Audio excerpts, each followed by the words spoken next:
Ya, kalau kita bercerita tentang COVID-19, sudah pastinya kita mesti menang, teguh kita menang bersama. Ini perkongsian kita bawakan selama 4 jam bersiaran dalam Grandstand Selamat Pagi Malaysia.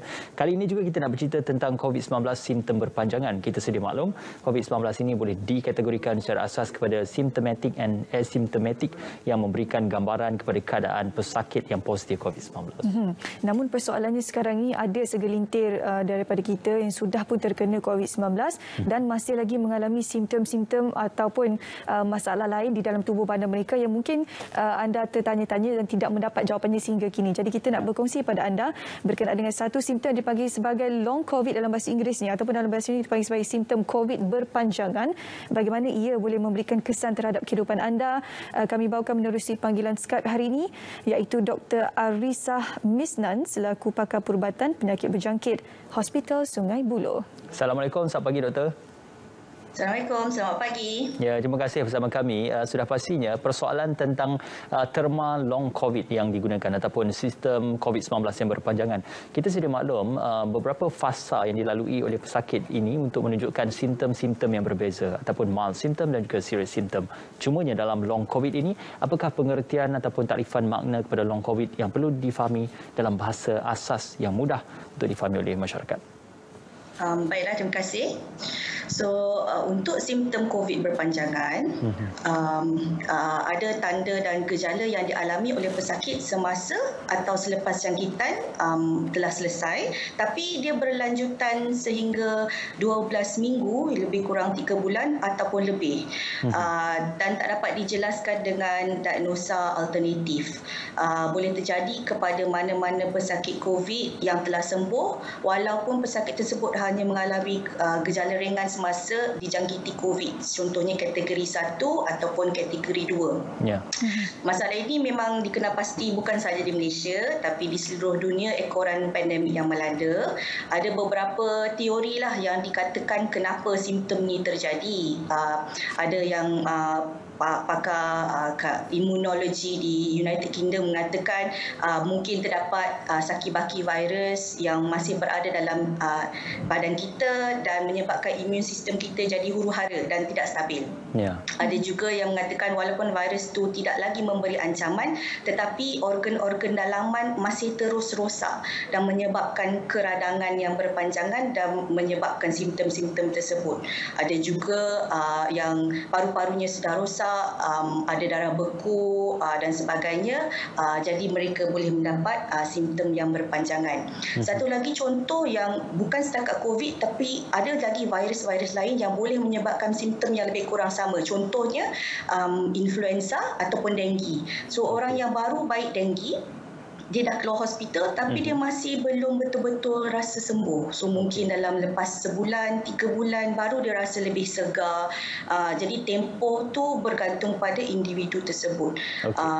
Dan yang paling teruk sekali ialah orang yang paling terkesan, contoh COVID yang severe, kategori 4-5 yang terlantar di hospital lama, yang tu memang akan mengalami simptom COVID yang berpanjangan disebabkan deconditioning ataupun terlalu lama terlantar mengidapi penyakit yang serius. Okay.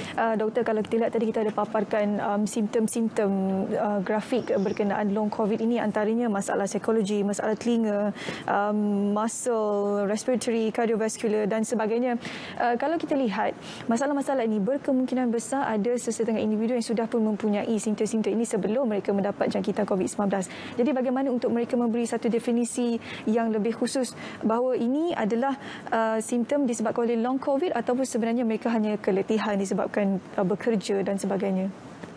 Baik, jadi untuk simptom long COVID, pesakit perlu mendapatkan pemeriksaan kesihatan dengan doktor untuk memastikan simptom atau gejala tersebut betul-betul disebabkan long COVID, bukan disebabkan benda lain.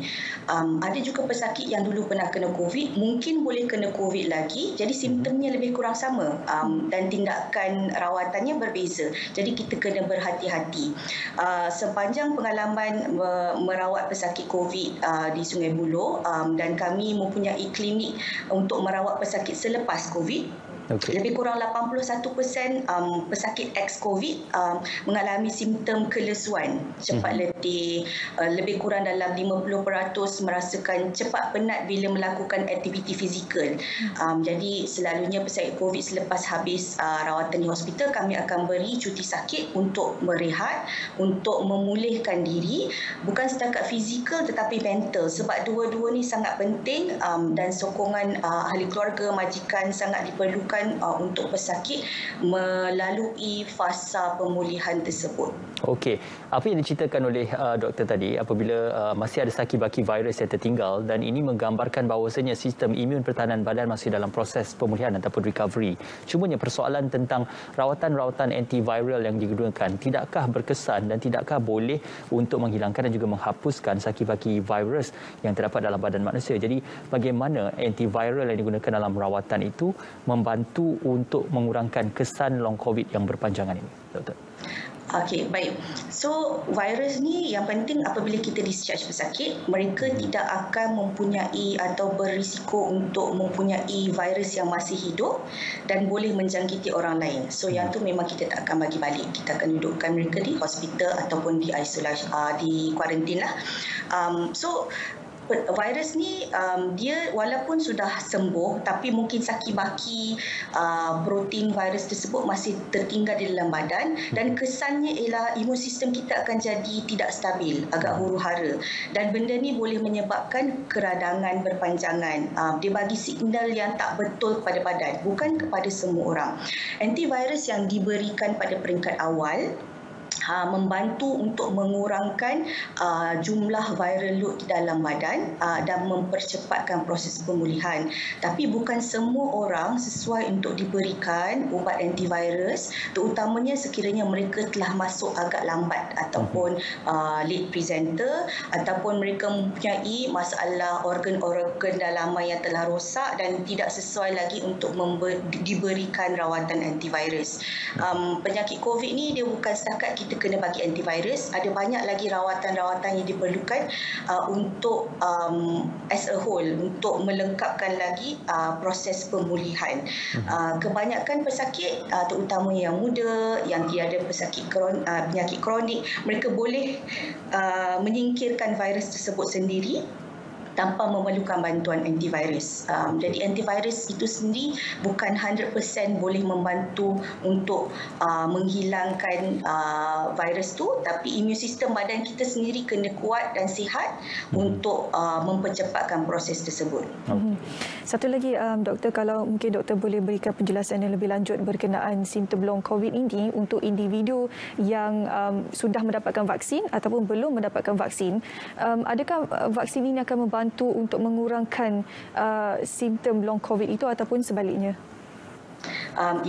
So simptom long COVID ni kita kena clear macam saya cakap tadi. So selalunya pesakit dalam 2 minggu pertama adalah simptom yang dialami disebabkan jangkitan. Jadi mereka dalam proses acute COVID. Selepas 2 minggu sehingga 3 bulan adalah proses recovery. Jadi badan tengah pulih, imun sistem baru nak stable, dan selepas 3 bulan hingga ada yang dekat setahun, contoh seperti kajian di United Kingdom dan di Yale University di Amerika, mereka dapati ada pesakit yang masih ada simptom-simptom yang tak dapat dijelaskan. Diorang dah buat pemeriksaan kesihatan untuk pastikan dia bukan sakit COVID yang baru dan bukan penyakit kronik baru yang timbul, contoh kencing manis yang berpanjangan atau tidak terkawal. Jadi yang bagusnya about vaccine is that bila pakar imunologi di luar negara membuat kajian, didapati lebih kurang 60 ke 70% pesakit yang telah menerima sekurang-kurangnya 1 dos vaksin selepas pernah kena COVID dulu akan mengalami pengurangan gejala long COVID syndrome. So itu adalah satu yang bagus. Jadi kebanyakan contoh di UK, lebih kurang 1 juta pesakit ex-COVID mereka mempunyai simptom COVID berpanjangan. Tapi selepas mereka menjalankan proses vaksinasi ke seluruh negara, didapati lebih kurang 60% pesakit mempunyai gejala yang ringan. Dan itu baru 1 vaksin. Kalau 2 vaksin terus dapat meneruskan kehidupan seperti biasa. Okey. Jadi kemungkinan itu adalah satu saranan yang sangat baguslah untuk pesakit yang mengalami gejala long COVID ataupun simptom COVID berpanjangan. Okey, doktor, juga kerisauan kepada kategori ibu mengandung ataupun ibu yang menyusukan anak. Apakah bagi trimester awal kepada fasa ibu mengandung itu, sistem long COVID ini akan memberi kesan kepada anak di dalam kandungan ataupun kepada proses kandungan ibu yang mengandung tersebut sekiranya ia masih lagi berada dan juga simptom itu masih lagi jelas kepada pesakit ataupun mereka yang sedang mengandung? Baik, kita kena tengok daripada aspek bila ibu mengandung tersebut kena COVID. Sekiranya mereka kena COVID sebelum mengandung, masa tu imun sistem mereka mungkin masih baik. Bila seseorang itu mengandung, badan mereka mengalami perubahan hormon yang ketara daripada first trimester, 3 bulan pertama, 3 bulan kedua dan 3 bulan terakhir. Kalau tak kena COVID pun, orang yang mengandung sendiri akan merasakan keletihan, kelesuan dan sebagainya. Jadi, wanita mengandung kalau pernah kena COVID, dia punya follow up rawatan susulan dia akan lebih teliti. Sebab kita nak pastikan betul ke itu gejala long COVID ataupun perkara lain. Contohnya seperti masalah kekurangan darah, ataupun anemia yang sering dikaitkan dengan masalah wanita mengandung.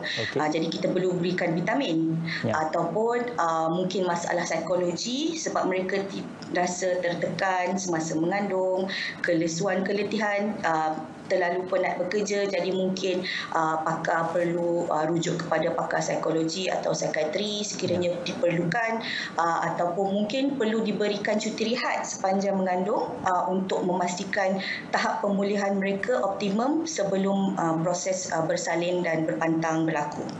Okey.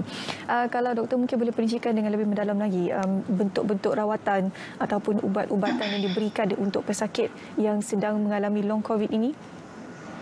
Baiklah, untuk pesakit COVID, kita akan tengok kepada apa yang berlaku semasa mereka dapat COVID dulu.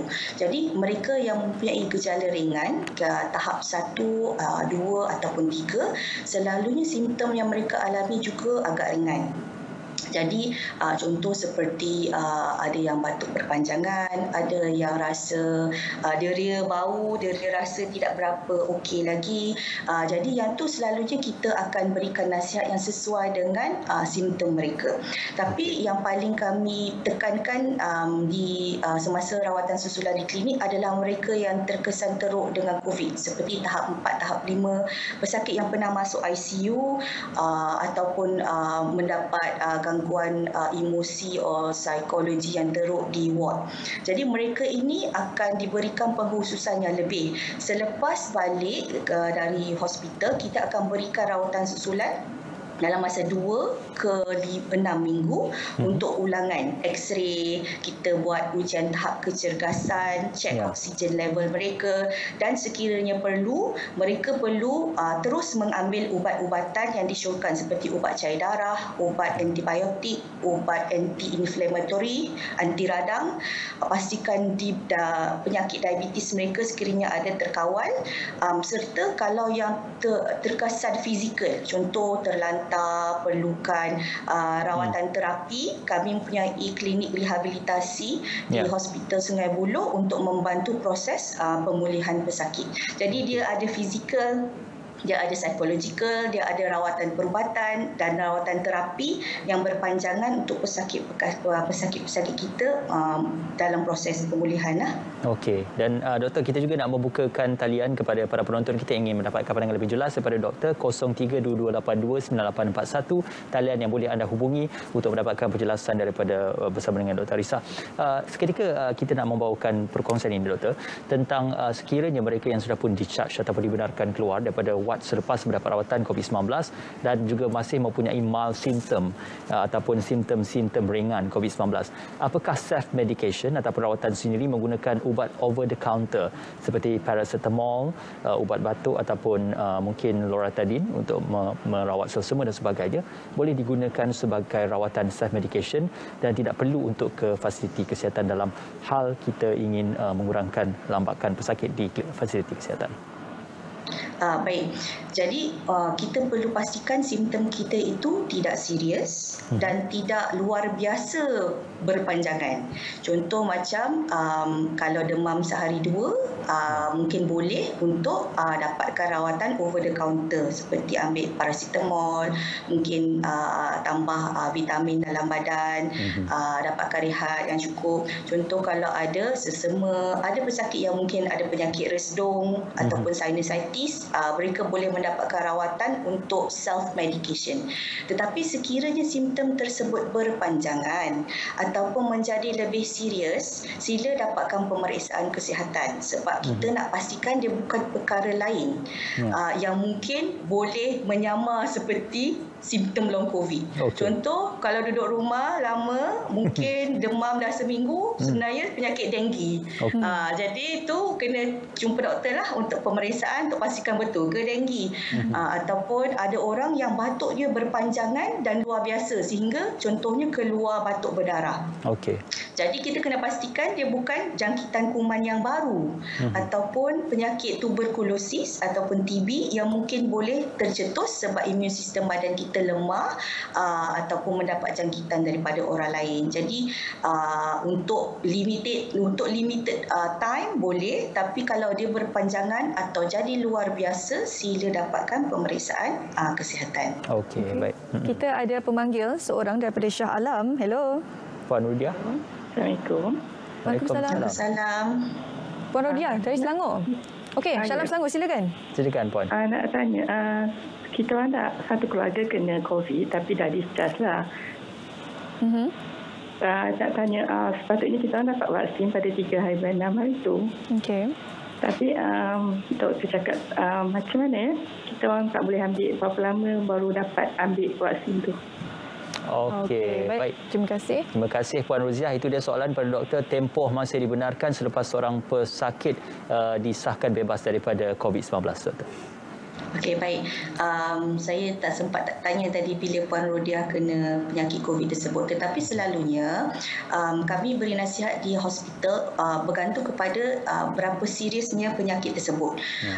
Sekiranya pesakit COVID mempunyai masalah dalaman yang memerlukan tempoh pemulihan yang agak panjang. Contoh ada darah beku di paru-paru ataupun ada masalah kekurangan oksigen di paru-paru yang memerlukan proses pemulihan yang lain, kita syorkan untuk lambatkan sedikit vaksinasinya at least about 3 months supaya badan sempat pulih. Sebab bila kita nak bagi vaksin, kita perlukan badan kita ready untuk terima the stimulation and then react upon it. So kalau kita punya badan baru nak baik and then kita dapat vaksin, immune system tu dia tak sempat nak stabil. Tapi untuk pesakit yang bergejala ringan, tahap 1, tahap 2 atau mungkin tahap 3 yang tiada komplikasi lanjutan yang serius, mereka sebenarnya boleh mendapatkan vaksinasi seawal sebulan selepas penyakit COVID tersebut sembuh. Jadi sekarang ni ada orang yang mungkin dah daftar awal tapi tiba-tiba dia kena COVID. Jadi bila dipanggil untuk proses vaksinasi tu, selalunya mereka akan diberikan soalan-soalan untuk tapisan. Tapisan tu bukan untuk menyusahkan tapi untuk memastikan bahawa badan penerima adalah ready sesuai untuk menerima vaksin dan dapat membuat tindak balas yang bagus dan tidak memudaratkan. Jadi dia bergantung pada pesakit. Jadi kalau dapat panggilan untuk menerima vaksin, boleh berbincang dengan PPV yang berkenaan dan sekiranya perlu ditunda, mungkin ada sebab yang yang munasabahlah untuk vaksin tersebut terpaksa ditunda. Dan sudah pasti helpline JKJAV juga boleh dihubungi untuk kita memberikan lebih lanjut dan juga informasi lebih jelas terhadap bagaimana tempoh yang akan diberikan ataupun tempoh baru mungkin yang akan diberikan untuk tarikh baru pemberian vaksin tersebut. Kita ada soalan lagi pemanggil, Puan Suraya daripada Selangor. Silakan Puan Suraya. Hello. Assalamualaikum. Waalaikumsalam. Doktor, saya nak tanya, I think I have about 2 question lah. Saya pesakit in October last year, tapi prior to diagnose tu, saya ada a bit of neurological disorder. Lepas tu hypertension dan anxiety. So I was seeing psychiatric punya assistance jugalah. Tapi selepas saya discharge tu, I guess saya memang ada long COVID lah, because macam sebulan lepas tu baru dapat hidu balik apa semua. Tapi selepas hari tu, selepas mendapat satu dos vaksin, saya mengalami demam dan macam mana kita nak tahu throughout from the time saya discharge tu sampai katakan sekarang dalam masa lebih kurang 6 bulan ni, adakah occasional macam fever ke ataupun apa-apa yang berkaitan dengan simptom-simptom COVID tu boleh dikaitkan dengan long COVID? Itu soalan pertama ya. Dan soalan kedua, soalan kedua, ya Allah saya lupa pula. Tak apa, itu sajalah yang saya boleh fikirkan buat masa sekarang. Okey, baik. Terima kasih. Terima kasih. Assalamualaikum. Terima kasih Puan Suraya. Doktor, untuk jawapannya. Okey, baik Puan Suraya. Jadi Puan Suraya telah mendapat jangkitan COVID pada bulan Oktober. So lebih kurang dalam 7-8 bulan sekarang selepas tempoh fasa recovery COVID. Jadi untuk pesakit yang mempunyai penyakit kronik, contoh neurological disorder, ada hypertension, ada mungkin anxiety ataupun masalah psikologi, tempoh pemulihan tu akan jadi lebih panjang. Jadi simptom-simptom yang Puan sebutkan mungkin boleh dikategorikan sebagai simptom COVID berpanjangan. Tetapi dalam masa yang sama, kita juga perlu pastikan bahawa simptom yang Puan dapati tu bukan berkaitan dengan penyakit-penyakit yang sedang Puan alami. So masalah neurologi tu sama adakah ia juga boleh mencetuskan simptom yang Puan sebutkan. Sebab neurological disorder pun ada simptom yang kadang-kadang ada, kadang-kadang tak ada. Jadi pesakit kronik, kita selalu syorkan untuk dapatkan pemeriksaan kesihatan, pastikan baseline medical condition tu sendiri stable. Kalau dia bukan disebabkan diagnosa alternatif, neurologi stabil, masalah anxiety pun dalam kawalan, jadi simptom-simptom tersebut mungkin memang betul disebabkan oleh simptom COVID yang berpanjangan. Selepas kita mendapat vaksin, so pesakit COVID yang dahulu, dalam badan dia dah ada immune system, dah ada antibody yang kenal COVID tu. Terutamanya dalam masa 3 bulan pertama, immune system dia tengah get ready, dia baru baik daripada berperang pada bulan Oktober. And then bila dia kena vaksin, immune system badan dia akan react and cakap, saya kenal lah stimulation ni, sebab dulu dah pernah kena. Jadi ada orang yang selepas dulu pernah kena COVID, bila dia kena satu vaksin, dia punya antibody tu respon dia agak luar biasa. Jadi dia akan dapat demam, dia akan dapat apa yang dia rasa masa kena COVID dulu, dia akan rasa balik. Tapi daripada segi kekuatan, intensiti tu tak seteruk dulu. Contoh dulu mungkin demam seminggu. Lepas kena vaksin, dia demam sehari 2. Dan selepas pulih daripada suntikan vaksin, terutamanya orang yang muda, dia akan rasa lebih segar. Dia macam rasa lebih segar ataupun lebih bertenaga berbanding semasa penyakit COVID. Lepas penyakit COVID dulu, lepas kena balik rumah masih lesu, masih lemah. Tapi lepas kena vaksin, benda tu tak wujud. Dia cuma demam sehari 2, mungkin ada rasa sakit tekak ke, pernafasan agak terjejas sikit. Tapi sekiranya antibody kita kuat dan kenal dah stimulasi tersebut, kita boleh fight the second stimulation lah, macam kita cakap. Okey, dan sudah pasti dia juga akan trigger antibody badan untuk memberikan tindak balas kepada betul. Mengukuhkan lagi lah kita punya immune system, insyaAllah. InsyaAllah. Okey, kita panggil lagi Ismail. Puan Mai ya? Hello, Assalamualaikum. Hello, Assalamualaikum. Waalaikumsalam. Puan Mai, silakan. Ya, saya. Hello, Assalamualaikum Dr. Arisa. Waalaikumsalam. Okey, saya ada pertanyaan dekat sini sebab anak saya baru lepas bersakit COVID lah. Dia berumur 1 tahun 6 bulan masa ketika dia kena tu. So, dia kena pada bulan 2 dan sekarang dia dah discharge macam dah normal lah, dah biasa. Cuma saya ada perasa hello, ya?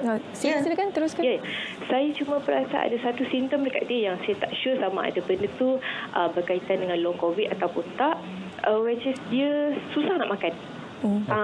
Saya sebab sebelum ni dia bukan seorang yang picky eater, aktif tapi dari segi pemakanan susah sangat nak makan. And then lagi satu, selepas daripada sebulan discharge tu, dia selalu imun dia macam dia selalu mudah kena batuk, mudah kena sesama. Jadi adakah itu satu simptom long COVID pada dia? Okey, baik, terima kasih Puan Mai. Terima kasih. Doktor. Okey, terima kasih. Saya perlu buat disclaimer lah, saya bukannya doktor pakar kanak-kanak ya. Saya doktor adult atau dewasa. Tapi penyakit COVID ni kalau di kalangan kanak-kanak, kita dapati kanak-kanak sebenarnya kurang terkesan berbanding dengan orang dewasa kerana naluri sebenarnya jadi kanak-kanak imun sistem dia sentiasa berkembang, mereka dan kalau tak kena COVID pun kita selalu bila especially kanak-kanak yang bawah 2 tahun, dia memang senang dapat virus-virus penyakit lain lah, terutama kalau dihantar ke taska dan sebagainya. Jadi kalau sistem pertahanan badan kanak-kanak itu sendiri kuat, setiap kali mereka kena serangan baru, contoh mungkin bukan COVID, mungkin influenza, mungkin virus-virus yang selalu menyerang kanak-kanak, setiap kali stimulation, setiap kali itu antibody dia makin jadi ya. Jadi ada juga kanak-kanak yang mungkin masa kena COVID dia mungkin terkesan secara emosi. Yang tu kita mungkin tak sure. Jadi saya syorkan kalau kanak-kanak yang bawah umur 2 tahun dapatkan pemeriksaan kesihatan untuk pastikan tiada masalah-masalah lain yang boleh mengganggu proses tumbesaran, boleh mengganggu mungkin sebab dia tak boleh nak komplain sangat macam orang dewasa. Dia mungkin rasa makanan tu pahit, tak sedap. Mungkin dia rasa dia tak seperti dulu, menyebabkan mereka tak dapat menikmati makanan seperti biasa. So benda-benda tu mungkin doktor pakar kanak-kanak perlu buat pemeriksaan untuk pastikan tak ada masalah daripada segi nak telan makanan, deria rasa, deria bau yang sangat boleh menyebabkan kanak-kanak tu terganggu. Itu saya syorkan untuk puan bawa anak puan ke pemeriksaan kesihatan, berjumpa dengan pakar kanak-kanak untuk pastikan ada tak masalah lain, dan jika tak ada, dan kemungkinan itu adalah salah satu daripada simptom COVID berpanjangan. Okey, yang penting rujuk dahulu kepada pakar kesihatan kanak-kanak. Ya, doktor, ada satu lagi soalan juga tentang apakah kalau sekiranya kita mendapat vaksin COVID-19, kita juga boleh mendapat program vaksin yang lain seperti pneumokokal dan juga influenza, dan apakah mungkin akan berlaku reaksi antara pemberian vaksin pneumokokal dan influenza terhadap vaksin COVID-19, doktor? Baik, terima kasih. Jadi boleh, cuma kita perlu berikan masa kepada badan kita untuk betul-betul pulih. Contoh macam saya sendiri, bulan 2 saya ambil suntikan influenza. Bulan 4 saya ambil suntikan COVID. Jadi kita perlu buat sesuatu untuk pastikan imun sistem kita kuat, terutamanya frontliner, untuk pastikan imun sistem kita kuat. Tapi kita sendiri kena tahu tahap apa yang badan kita boleh terima. Untuk setiap vaksin ini dia ada dia punya nasihat dalam masa berapa bulan imun sistem kita baru betul-betul okey untuk terima the next vaccination. Saya rasa penting sebenarnya doktor untuk kita mendapatkan rawatan lebih lanjut ke klinik ataupun hospital yang berdekatan lah, untuk kita memastikan agar tubuh badan kita itu benar-benar bersedia untuk mendapatkan suntikan vaksin itu. Okey, alright. Betul. Okey, satu kesimpulan yang konklusif juga. Terima kasih diucapkan kepada Dr. Arisa Misnan yang juga merupakan pakar perubatan penyakit berjangkit Hospital Sungai Buloh, Selangor. Terima kasih doktor. Terima kasih doktor. Ini saja kesempatan kita ada. Terima kasih bersama kami hari ini. Baik, satu perkongsian dan juga penjelasan daripada Dr. Arissa tadi tentang bagaimana kita perlu untuk mengenal pasti apakah simptom-simptom yang kita hadapi itu adalah long COVID ataupun tidak dengan mendapatkan rujukan daripada pakar-pakar kesihatan.